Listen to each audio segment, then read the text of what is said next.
बिस्मिल्लाहिर्रहमानिर्रहीम। ओके बेटा, स्टार्ट करते हैं। तो बेटा लास्ट क्लास के अंदर हम डिस्कस कर रहे थे कि what is difference between the fix cost and the variable cost. तो मैं आपको उसके अंदर हम एक एग्जांपल ले रहे थे जिसमें मैंने आपसे क्वेश्चन पूछा था कि जो चाइना की प्रोडक्ट्स हैं वो हमें इतनी सस्ती क्यों पड़ती हैं, उसकी रीजन क्या है बेटा। कि बेसिकली आपने मुझे आंसर दिया कि वो प्रोडक्शन बहुत ज्यादा करते हैं। अब ज्यादा प्रोडक्शन करने से उनको क्या एडवांटेज होता है वो बेटा मैं आपको भी यहाँ पे एक्सप्लेन करूंगा। फॉर एग्जाम्पल हम बात कर रहे थे फिक्स कॉस्ट की और हम बात कर रहे थे वेरिएबल कॉस्ट। मैं छोटी सी एग्जांपल आपको देता हूँ यहाँ पे। फॉर एग्जांपल मैं कहता हूँ जी आपने एक रूम रेंट पे लिया और उसका जो रेंट है वो 1000 रुपीज है। अब वहां पे अगर उस कमरे के अंदर अगर सिर्फ एक बंदा रहेगा तो बेटा 1000 रुपया उसको कॉस्ट पड़ेगी। अब मैं कहता हूँ जी वहां पे दो लोगों ने रहना शुरू कर दिया तो बेटा आपकी जो कॉस्ट है वो दो लोगों में डिवाइड हो जाएगी। इट मीन कि 500 रह जाएगी। मैं कहता हूँ जी कि उस रूम के अंदर जो है वो दो की बजाय जो है वो चार लोगों ने रहना शुरू कर दिया।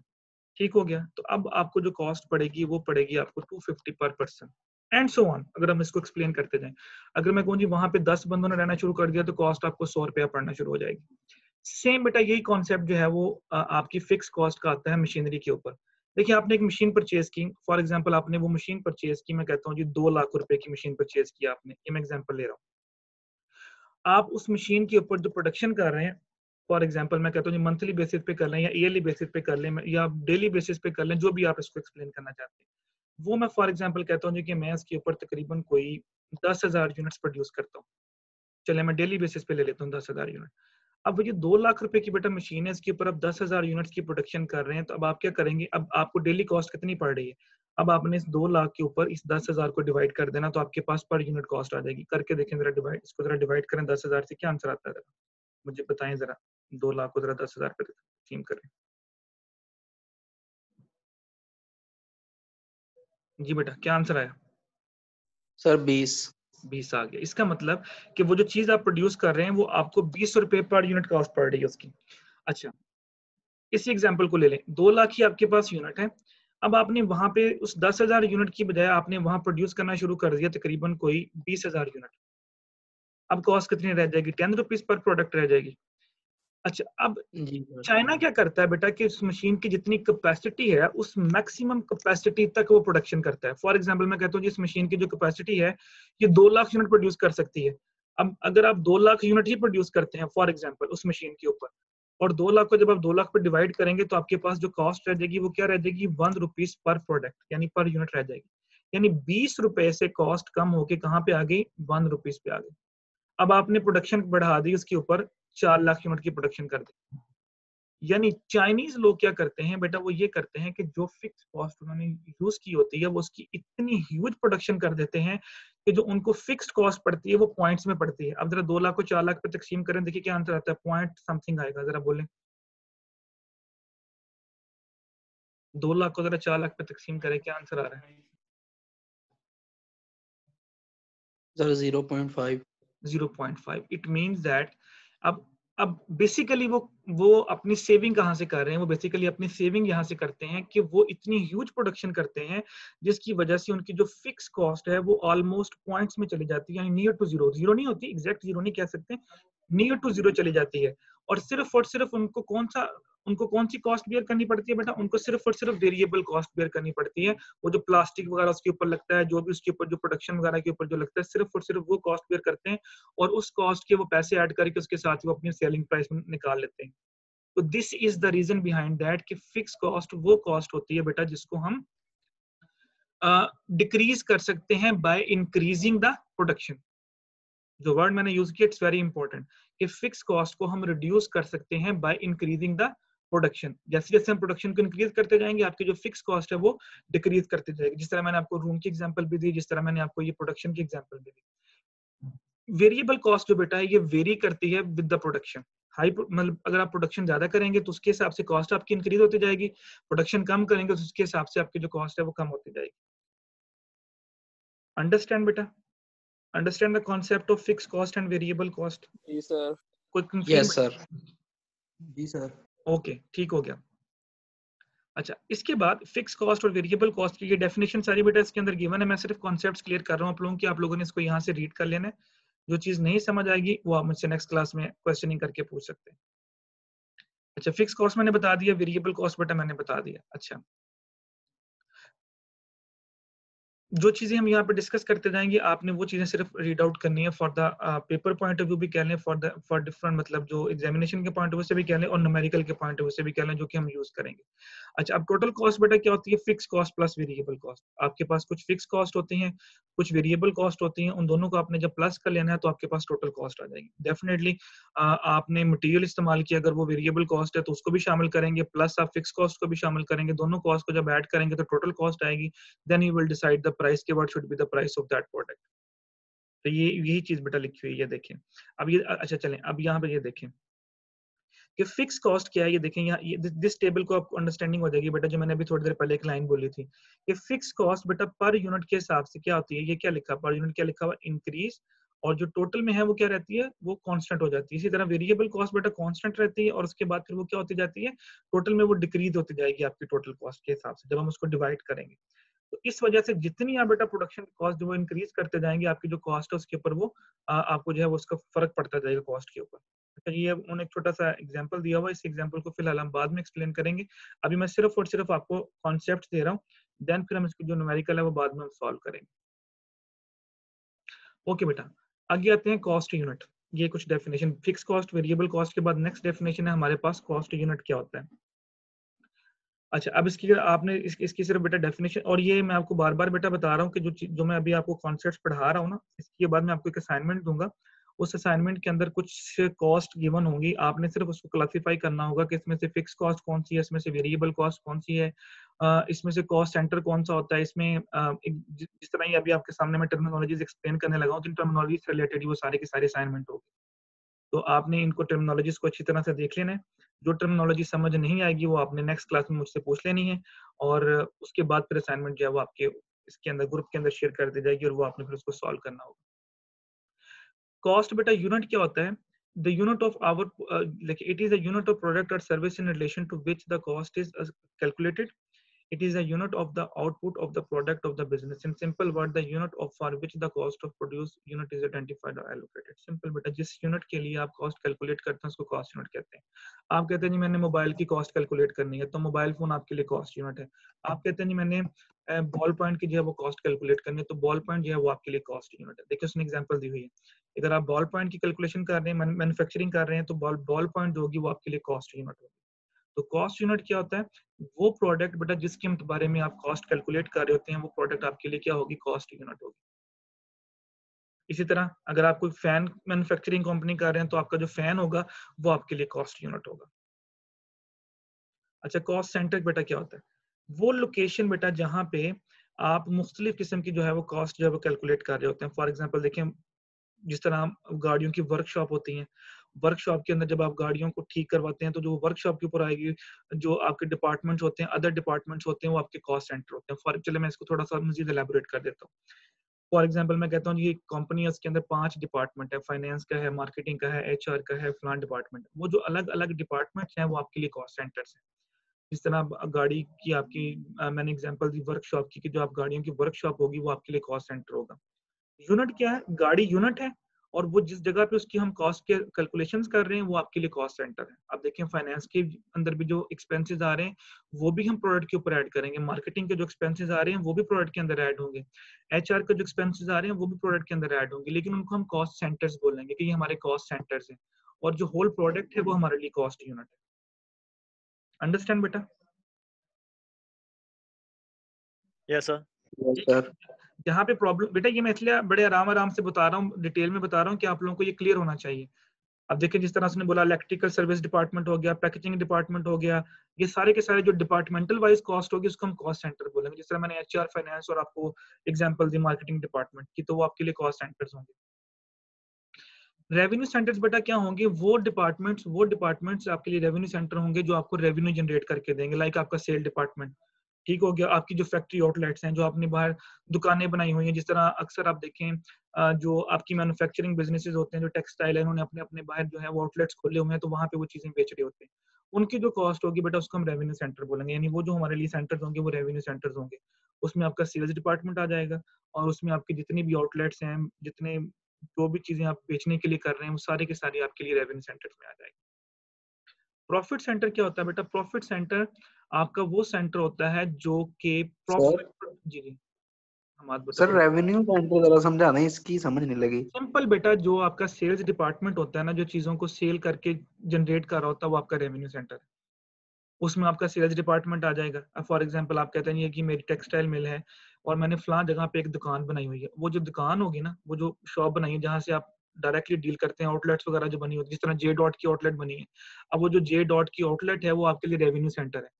अब जे डॉट की प्रोडक्शन तो कहीं और हो रही है ना, मैन्युफैक्चरिंग तो कहीं और हो रही है, लेकिन वो सिर्फ आउटलेट क्या है, वो आपके लिए क्या प्रोड्यूस कर रही है, वो आपके लिए रेवेन्यू प्रोड्यूस कर रही है। ठीक है सर। Understand the concept. इसी तरह जिस तरह जी आपकी सर। मसूर टेक्सटाइल मिल होगी, अब प्रोडक्शन तो सारी एमटीएम के अंदर हो रही है, लेकिन उन्होंने अपनी शॉप्स बनाई हुई है बाहर, आउटलेट्स भी बनाए हुए हैं, वहां से भी आप परचेज कर सकते हैं। इवन ऑनलाइन जो है, वो भी आपके लिए रेवेन्यू सेंटर हो सकते हैं। जिस तरह आप ऑनलाइन वेबसाइट के ऊपर दिया होता है, तो वो वहां से भी आप रेवेन्यू जनरेट कर सकते हैं। तो वो चीजें, वो लोकेशन, वो चीजें, वो डिपार्टमेंट जो आपको रेवेन्यू जनरेट करके देंगे, वो आपके लिए रेवेन्यू सेंटर जी सर ठीक है। हो गया। मतलब आसान अल्फाज के अंदर आप कह लें कि जो सेल डिपार्टमेंट होता है किसी भी कंपनी का, वो रेवेन्यू सेंटर होता है। ओके बेटा, प्रॉफिट सेंटर सिंपल बेटा। ये बेसिकली क्या होता है, ये वो डिपार्टमेंट होता है जो ऑर्गेनाइजेशंस के लिए प्रॉफिट प्रोड्यूस करता है। यानी यू कैन से दैट कि ये आपको मुख्तलिफ किस्म की इनोवेटिव प्रोडक्ट्स, जिसे हम रिसर्च एंड डेवलपमेंट कह सकते हैं, ये वो डिपार्टमेंट होता है जो आपको मुख्तलिफ किस्म के न्यू आइडियाज देता है, इनोवेशंस देता है। ये वो डिपार्टमेंट होता है जिसका मकसद ये होता है कि हमने कंपनी को हर साल प्रॉफिट की तरफ लेके जाना है। ठीक है। आसान अल्फाज में हम कह सकते हैं कि जो आपका फाइनेंस जो डिपार्टमेंट होता है, उसका यही काम होता है बेसिकली। फाइनेंस भी कह लें और रिसर्च एंड डेवलपमेंट डिपार्टमेंट भी हम कह सकते हैं, कि जिनका काम ये होता है कि ऑर्गेनाइजेशन ने हर साल जो है वो ज्यादा से ज्यादा प्रॉफिट कैसे प्रोड्यूस करना है।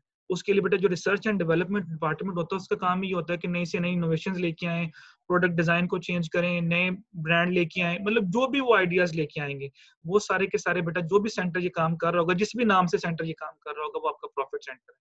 चाहे वो रिसर्च एंड डेवलपमेंट के नाम से काम कर रहा है, या वो रिसर्च टीम के नाम से काम कर रहा है, वो आपके लिए क्या होगा, प्रॉफिट सेंटर होगा, जिसका काम सिर्फ ये है कि ऑर्गेनाइजेशन की प्रॉफिट को कैसे इनहेंस किया जा सकता है। अंडरस्टैंड बेटा। जी सर।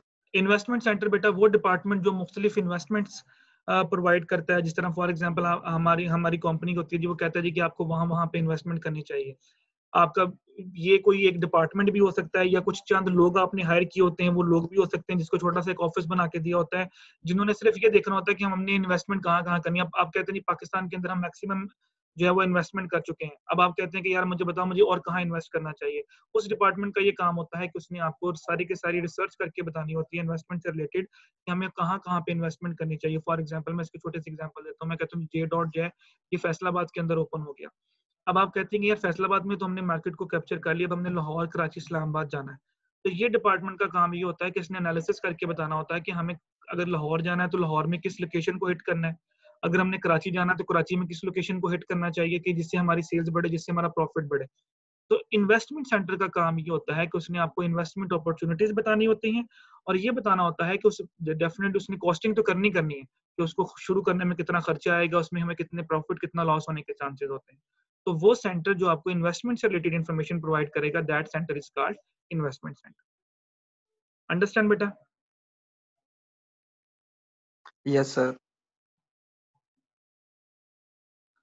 ओके बेटा, ये छोटा सा कॉन्सेप्ट है relevant cost. Basically relevant cost क्या होती है कि बाज दफा हम कोई डिसीजन ले लेते हैं, बाज दफा, अब ये थोड़ा सा मैं कॉन्सेप्ट एक्सप्लेन कर रहा हूँ। अब फॉर एग्जांपल मैं कहता हूँ यार ये आउटलेट स्टार्ट करने पे मुझे 20 लाख रुपया चाहिए था। आपने आउटलेट स्टार्ट करने के लिए पैसा शुरू कर दिया, इन्वेस्टमेंट करनी शुरू कर दी, तो पता चला कि मार्केट में कुछ ऐसे फैक्टर्स आ गए जिससे आपकी जो कॉस्ट है वो इंक्रीज कर गई। जो मैं एक्सपेक्ट कर रहा था उससे ज्यादा कॉस्ट आनी शुरू होगी। जिस तरह फॉर एग्जांपल आजकल कोरोना वायरस आ गया, तो कोरोना वायरस की वजह से में पॉसिबल चीजों की शॉर्टेज होगी। चीजों की शॉर्टेज होने से वो चीज जो पहले 10 रुपए की मिल रही थी, अब वो चीज मुझे 50 रुपए की मिल रही है। तो रेलिवेंट कॉस्ट बेटा वो कॉस्ट होती है जो आपके डिसीजंस को चेंज कर देती है बाज दफा। इसको हम फ्यूचर कॉस्ट भी कह सकते हैं। ठीक हो गया। मतलब कि आप डिसीजन आपने ये लिया था कि हम ऐसा करेंगे, लेकिन विद द फैक्टर चेंजेस होने की वजह से आपको डिसीजन चेंज करना पड़ा। वो आपकी फिक्स कॉस्ट भी हो सकती है, वो आपकी वेरिएबल कॉस्ट भी हो सकती है। इसको हम अपॉर्चुनिटी कॉस्ट भी कह सकते हैं। अब अपॉर्चुनिटी कॉस्ट क्या होती है, बाज दफा हम कहते हैं कि यार अगर मैं थोड़ा सा इसको एक्सप्लेन करता हूँ आपको एग्जाम्पल देके। आपने स्कॉलरशिप के लिए अप्लाई किया, एक स्कॉलरशिप फॉर एग्जांपल आपको हो गया चाइना का, एक स्कॉलरशिप हो गया आपका फॉर एग्जांपल मैं कहता हूँ जी कि यूएसए का हो गया। अब मैं आपको अपॉर्चुनिटी कॉस्ट के पॉइंट ऑफ व्यू से बताने लगा हूँ। अब आपने ये डिसाइड करना है कि मैंने चाइना जाना है या यूएसए जाना है, तो अब आपने एनालिसिस करना शुरू कर दिया कि which one is more suitable, university कौन सी अच्छी है, किस मुल्क की एजुकेशन अच्छी है। अच्छा, अब आपने डिसाइड कर लिया को यूएसए को। अब जब आपने यूएसए को सिलेक्ट किया तो चाइना का स्कॉलरशिप क्या करना पड़ेगा, आपको छोड़ना पड़ेगा। तो अपॉर्चुनिटी कॉस्ट बेटा वो कॉस्ट होती है, वो कॉस्ट जो किसी अदर बेनिफिट को लेने के लिए आप छोड़ते हैं या बियर करते हैं, that cost is called opportunity cost. अब फॉर एग्जांपल मैं कहता हूँ यार कि अगर मैं गवर्नमेंट जॉब को सिलेक्ट ना करता तो प्राइवेट जॉब भी मुझे मिल रही थी, गवर्नमेंट भी जॉब मिल रही थी, मैंने गवर्नमेंट जॉब को सिलेक्ट किया, प्राइवेट को मैंने छोड़ दिया। अब वो जो मैंने छोड़ा वो मेरे लिए कॉस्ट है, लेकिन उस कॉस्ट को छोड़ने से मैंने बेनिफिट क्या लिया, इसको बोलते हैं अपॉर्चुनिटी कॉस्ट, कि मैंने किसी अपॉर्चुनिटी को अवेल करने के लिए मैंने ये कॉस्ट बेयर की है। अंडरस्टैंड? और इसको हम रेलिवेंट कॉस्ट भी कहते हैं। Yes sir. कॉन्सेप्ट समझ आ गया? जिस तरह बेटा मैंने आपको एग्जांपल दी है थोड़ी सी। अब आप कहते हैं कि यार मेरे पास 4 यूनिवर्सिटीज है, चारों यूनिवर्सिटीज में एडमिशन होगा पाकिस्तान की। अब आप कहते हैं कि यार फैसलाबाद जीसी में मैं इसलिए जा रहा हूँ, एक तो ये मेरे घर के करीब है। अब मैं एग्जांपल दे रहा हूँ, बाकी यूनिवर्सिटीज भी ठीक है, वो भी बहुत अच्छी यूनिवर्सिटीज हैं, लेकिन मैंने फैसलाबाद जीसी यूनिवर्सिटी को सिलेक्ट कर लिया। अब आपने बाकी तीनों यूनिवर्सिटीज को छोड़ दिया, वो तीनों यूनिवर्सिटीज बेटा अब आपके लिए क्या बन जाएंगी, अपॉर्चुनिटी कॉस्ट बन जाएंगी, क्योंकि आपने उसको छोड़ दिया, एक अपॉर्चुनिटी मिली थी, आपने वो अवेल नहीं की। लेकिन उस कॉस्ट के अगेंस्ट आपने बेनिफिट क्या लिया कि आप जिस यूनिवर्सिटी में आ गए, इससे आपको बहुत सारे अदर बेनिफिट्स मिल गए। वो जो भी बेनिफिट्स होंगे उसको हम अपॉर्चुनिटी कॉस्ट के अंदर लेके आएंगे। अंडरस्टैंड बेटा? Yes sir. ओके। तो एक बेटा एग्जाम डिसीजन होता है आपका इररेलेवेंट कॉस्ट। कुछ कॉस्ट ऐसी होती हैं जो बेटा आपके मैनेजमेंट के डिसीजंस को चेंज नहीं करती। फॉर एग्जांपल मैंने लास्ट ईयर एक बिल्डिंग ली, 4 लाख रुपए की ली थी, ठीक है। अब इस साल उस बिल्डिंग के अंदर मैंने जब प्राइस का पता किया तो वो 4 लाख की बजाय उसकी प्राइस 2 लाख रह गई। अब वो 2 लाख की रह गई, 4 लाख की रह गई। अब मैंने तो उसके अंदर प्रोडक्शन करनी है, मैंने तो उसके अंदर यूनिट लगाना, अब वो मेरे लिए इररेलेवेंट है क्योंकि मैं परचेज कर चुका हूँ। अब मेरे लिए वो इररेलेवेंट है। अब वो मेरे क्योंकि मुझे वो बिल्डिंग चाहिए थी, मैंने कोई प्रोडक्शन स्टार्ट करनी थी, मैंने परचेज कर ली। उसके बाद उसकी प्राइस बढ़ती है, उसके बाद उसकी प्राइस कम होती है। नो डाउट कि मुझे फायदा हुआ या मुझे नुकसान हुआ, वो तो हम चेक कर लेते हैं, लेकिन अब मेरे लिए वो इररेलेवेंट है। जिस तरह इसकी मैं छोटे से एग्जांपल देता हूँ। अब आप जिस यूनिवर्सिटी में आ गए, आपने 3 सेमेस्टर पढ़ ली है, अब आपका एडमिशन जहां मर्जी हो जाए, अब वो चीजें जो है वो इररेलेवेंट है आपके लिए, क्योंकि अब आपने स्टडी स्टार्ट कर दी है। क्योंकि आपने जो डिसीजन लेना था अपने करियर का अब ले चुकी हैं, अब आपने बीबीए का कोर्स शुरू कर दिया, अब 2-3 सेमेस्टर आप पढ़ चुके हैं। सो दैट्स व्हाई उसके बाद उसकी प्राइस बढ़ रही है, उसकी प्राइस कम हो रही है बिल्डिंग की, दैट इज टोटली इररेलेवेंट, और वो मेरे डिसीजन को इफेक्ट नहीं करेगी। अब मैं बीबीए करने के बाद ही सोचूंगा कि मैंने आगे क्या करना है। तो those cost are called irrelevant cost. जिस तरह उसकी एग्जांपल बेटा देखें, यहाँ पे लिखा हुआ है, a building purchase in last year, it's cost is irrelevant to affect the management decision. अब आज उसकी कॉस्ट क्या है, अब वो मैनेजमेंट डिसीजन को अफेक्ट नहीं करेगी, वो अब आप ले चुके हैं, पैसे पे कर चुके हैं, अब आपने उसको यूज करना, यूटिलाइज करना। अंडरस्टैंड बेटा? Yes, sir. चलें, अब आपने करना बेटा Yes, ये sir. है, ये कुछ आपके सामने बेटा ये एग्जांपल, ये आपके सामने कुछ कॉस्ट की डेफिनेशंस गिवन है। पीरियड कॉस्ट होती है, प्रोडक्ट कॉस्ट होती है, अपॉर्चुनिटी कॉस्ट मैंने एक्सप्लेन कर दिया, पीछे भी आपको थोड़ा सा यहाँ पे दोबारा उसने एग्जांपल के साथ एक्सप्लेन किया हुआ है। हिस्टोरिकल कॉस्ट वो कॉस्ट होती है जो पास्ट में आपने बियर की होती है। प्रोडक्ट कॉस्ट वो कॉस्ट होती है जो डायरेक्टली प्रोडक्ट से रिलेटेड होती है। देखिए ये सारी चीजें मैं पढ़ा चुका हूँ, जिसमें डायरेक्ट मटेरियल आ जाएगा, डायरेक्ट लेबर आ जाएगा, ठीक हो गया। अच्छा, संक कॉस्ट भी देख लें, ये भी एक वर्ड लिखा हुआ है, ये भी मैं थोड़ा सा एक्सप्लेन कर देता हूँ। ये मैं इसलिए एक्सप्लेन कर रहा हूँ कि ये आप लोगों ने चीजें अब पढ़ लेनी है, यहाँ से डेफिनेशंस लिखी हुई हैं। संक कॉस्ट बेटा वो कॉस्ट होती है, देखें, that cost in the past that can not be retrieved on product और सर्विसेज। बेटा ये वो कॉस्ट होती है जो आप पास्ट में पे कर चुके होते हैं और ये दोबारा आप उसको रिट्रीव नहीं कर सकते। फॉर एग्जाम्पल आपने क्या किया जी, आपने एंटिटी परचेज कर ली, बल्क क्वांटिटी में आपने बेटा एक चीज परचेज कर ली, पता चला कि उसकी प्राइस अब कम हो गई है, लेकिन अब वो आप परचेज कर चुके हैं, ठीक है। अब उसकी प्राइस कम हो गई या ज्यादा होगी, वो आप कॉस्ट आपकी संक कॉस्ट में आ चुकी है। अब देखिए, the expense has been incurred and hence will not be relevant to the management decision to be taken subsequent to the purchase। अब जो आपने देखिए, सिंपल बेटा अल्फाज में ये ध्यान में रखें कि जब आप कोई चीज पे कर देते हैं ना, तो वो आपकी कॉस्ट बियर हो चुकी है। अब उसको उसका आप कुछ नहीं कर सकते। हाँ, आगे फर्दर डिसीजन लेने में उसकी बेस पे आप फर्दर डिसीजन ले सकते हैं कि यार मुझे बल्क में नहीं खरीदना चाहिए था, मुझे थोड़ी खरीदनी चाहिए थी। अब आप ये तो काम कर सकते हैं, लेकिन जो आप खरीद के रख चुके हैं, अब आप उसका कुछ कर नहीं सकते। सो दैट्स वाई, जब इसीलिए कहते हैं कि जब भी आपने कॉस्टिंग करनी है तो आपने प्रॉपर तरीके से कॉस्टिंग करनी है। बहुत ज्यादा खरीद के रखेंगे तो भी नुकसानदेह है, बहुत कम खरीद के रखेंगे तो भी नुकसानदेह है। मैं आपको एक चैप्टर पढ़ाऊंगा, इकोनॉमिक ऑर्डर क्वांटिटी EOQ, शायद आपने पढ़ा भी हो फाइनेंशियल अकाउंटिंग के अंदर, पता नहीं किसी ने पढ़ाया या नहीं पढ़ाया। उसके अंदर मैं आपको फॉर्मूला दूंगा, वहां पे हम यही सीखेंगे कि अगर आपने कोई चीज मंगवानी है तो बहुत ज्यादा मंगवाएंगे तो भी नुकसानदेह है, बहुत कम मंगवाएंगे तो भी नुकसानदेह, फिर हमें कितनी मंगवानी चाहिए जिससे हमारी जो कॉस्ट है वो मिनिमम से मिनिमम रहे। देखिए बेटा, कॉस्ट अकाउंटिंग के अंदर जो हमारा मेन पर्पज है ना, वो यही है कि हमने अपनी कॉस्ट को कंट्रोल करना है। जितना हम अपनी कॉस्ट को कंट्रोल करेंगे, हम उतना ही ज्यादा अपने प्रॉफिट की तरफ जाएंगे। ठीक हो गया बेटा? ये जो मैं डेफिनेशंस आपको बेटा बता रहा हूँ, अब आप लोगों ने ये डेफिनेशंस पढ़नी है। ये जो आपके सामने लिखी हुई आ रही है, हिस्टोरिकल कॉस्ट हो गई, प्रोडक्ट कॉस्ट हो गई, पीरियड कॉस्ट हो गई, ठीक हो गया? ये अब आप लोगों ने बेटा सारे के सारे आपने पढ़ने हैं। अच्छा, अभी फिलहाल मैं छोटा सा एक चीज आपके लिए ओपन करूंगा।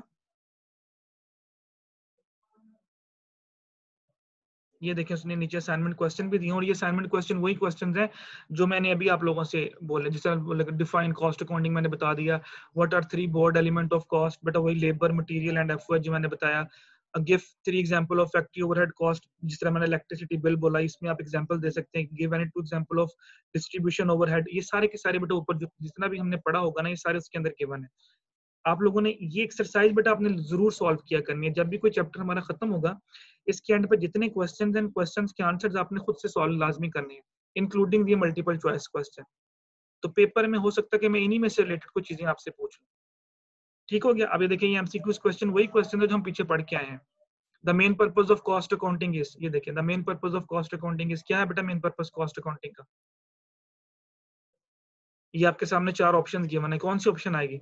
मैक्सिमाइज प्रॉफिट करना होता है, हेल्प इन इन्वेंटरी वैल्यूएशन होता है, provide information to management for decision making होता है, या aid in the fixation of selling price होता है।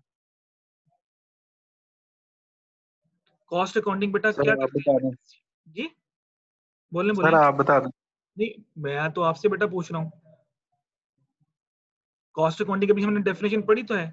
मैंने आपको बोला नहीं कि कॉस्ट अकाउंटिंग और फाइनेंशियल अकाउंटिंग से रिलेटेड जो भी इंफॉर्मेशन आती है वो आपको हेल्प आउट करती है अबाउट टेकिंग डिसीजन। किसी भी किस्म का डिसीजन हो सकता है, वो प्राइस का डिसीजन भी हो सकता है, वो प्राइस का डिसीजन भी बेटा हो सकता है, वो किसी चीज को कट करने का डिसीजन भी हो सकता है, वो किसी प्रोडक्ट को बनाने का डिसीजन भी हो सकता है, वो इन्वेस्टमेंट करने का डिसीजन भी हो सकता है। तो आपका जो ऑप्शन सी है, that is the right option, provide information to management for decision making. तो ये वाले सारे के सारे जो क्वेश्चन, जी मैनेजमेंट फॉर डिसीजन मेकिंग। जी, ये वाला बेटा आपका राइट ऑप्शन है। बाकी ये नीचे उसने आंसर भी गिवन किए हुए हैं, इसलिए आपने कंफ्यूज नहीं होना। आप यहाँ से आंसर भी देख सकते हैं, लेकिन पहले आप खुद करेंगे, देन फिर आपने ये आंसर देखने, कोशिश करें कि उसको पहले खुद से करें। तो ये बेटा सारे के सारे वही वही कंटिन्यू कर रही हैं जो हम पीछे पढ़ के आए हैं। प्राइम कॉस्ट क्या होती है, ये सारी ये आपने जो इंपॉर्टेंट टर्मिनोलॉजीज हैं बेटा, ये आप लोगों ने सारी पढ़नी है। ये मैं आपको टास्क दे रहा हूँ पढ़ने का, कि आप लोगों ने ये सारी की सारी पढ़नी है।